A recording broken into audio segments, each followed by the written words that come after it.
Mengapa Israel begitu bengis pada rakyat Palestina?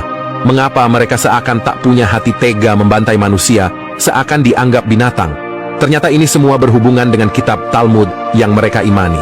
Ingin tahu lebih lanjut? Yuk kita mulai videonya. Assalamualaikum warahmatullahi wabarakatuh. Sobat channel Kabar Langit, kitab Talmud memiliki peran sentral dalam kehidupan dan budaya Yahudi. Bahkan seringkali dianggap lebih signifikan daripada kitab Taurat. Kitab Talmud bukan hanya menjadi panduan dalam penegakan hukum agama, tetapi juga merasuk ke dalam ideologi, prinsip-prinsip, dan pedoman untuk pembuatan kebijakan di negara Israel. Hal ini mempengaruhi pandangan hidup umum orang Yahudi. Ini adalah salah satu faktor yang dapat menjelaskan mengapa negara Israel sering dianggap memiliki sifat yang kuat, konservatif, dan didasarkan pada dogma agama.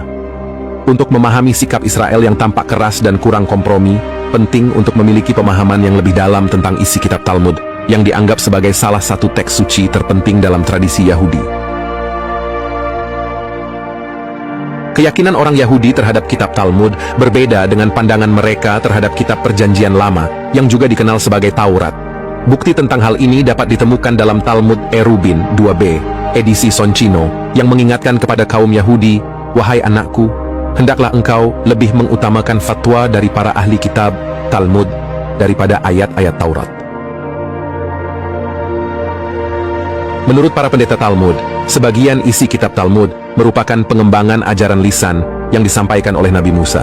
Sampai saat kedatangan Nabi Isa, kitab Talmud belum dihimpun secara tertulis seperti sekarang. Nabi Isa mengkritik tradisi Mishnah, Talmud awal, dan mereka yang mengajarkannya, termasuk para pendeta Yahudi dan kaum Farisi, karena ia melihat bahwa isi kitab Talmud seringkali menyimpang, bahkan bertentangan dengan Taurat. Oleh karena itu, pandangan umum Kristen yang menganggap Perjanjian Lama sebagai kitab yang paling penting dalam agama Yahudi adalah salah. Pendeta Farisi mengajarkan bahwa doktrin dan fatwa yang berasal dari para rabbi memiliki kedudukan lebih tinggi daripada wahyu yang datang dari Tuhan.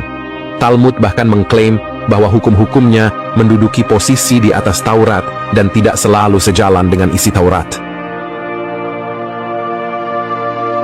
Seorang peneliti Yahudi, Hyam Maccoby, dalam bukunya Judaism on Trial, mengutip pernyataan Rabbi Yehiel ben Joseph yang menyatakan bahwa tanpa Talmud, kita tidak akan mampu memahami ayat-ayat Taurat. Tuhan telah memberikan wewenang ini kepada mereka yang bijaksana, karena tradisi ini merupakan kebutuhan yang sama pentingnya dengan kitab-kitab wahyu. Para bijaksana ini memberikan tafsiran mereka, dan mereka yang tidak mempelajari Talmud mungkin tidak akan mampu memahami Taurat. Memang, di kalangan komunitas Yahudi, ada sekelompok orang yang menolak kitab Talmud dan lebih mengutamakan kitab Taurat, Perjanjian Lama yang saat ini dikenal. Kelompok ini dikenal sebagai Karaya, dan mereka telah menjadi objek ketidaksukaan sepanjang sejarah mereka dan sering menjadi korban penindasan oleh pemimpin agama Yahudi yang ortodoks. Para pendeta Yahudi memperluas tradisi Mishnah dengan menambahkan sebuah kitab yang mereka sebut Gemara, yang dapat dianggap sebagai tafsir oleh para pendeta. Gabungan antara tradisi Mishnah yang kemudian dicatat dalam bentuk tertulis dan Gemara disebut sebagai Talmud. Tersedia dua versi kitab Talmud, yaitu Talmud Yerusalem dan Talmud Babilonia, dengan yang terakhir dianggap lebih otoritatif.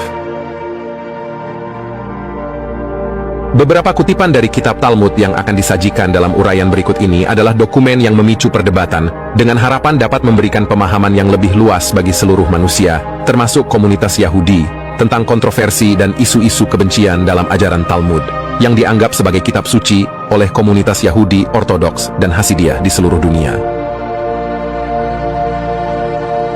Penerapan ajaran Talmud yang mengklaim superioritas komunitas Yahudi dan dapat mengandung unsur kebencian telah memicu penderitaan yang mendalam pada kelompok lain sepanjang sejarah manusia, terutama di wilayah Palestina. Ajaran ini telah digunakan sebagai alasan untuk membenarkan tindakan pembantaian besar-besaran terhadap warga sipil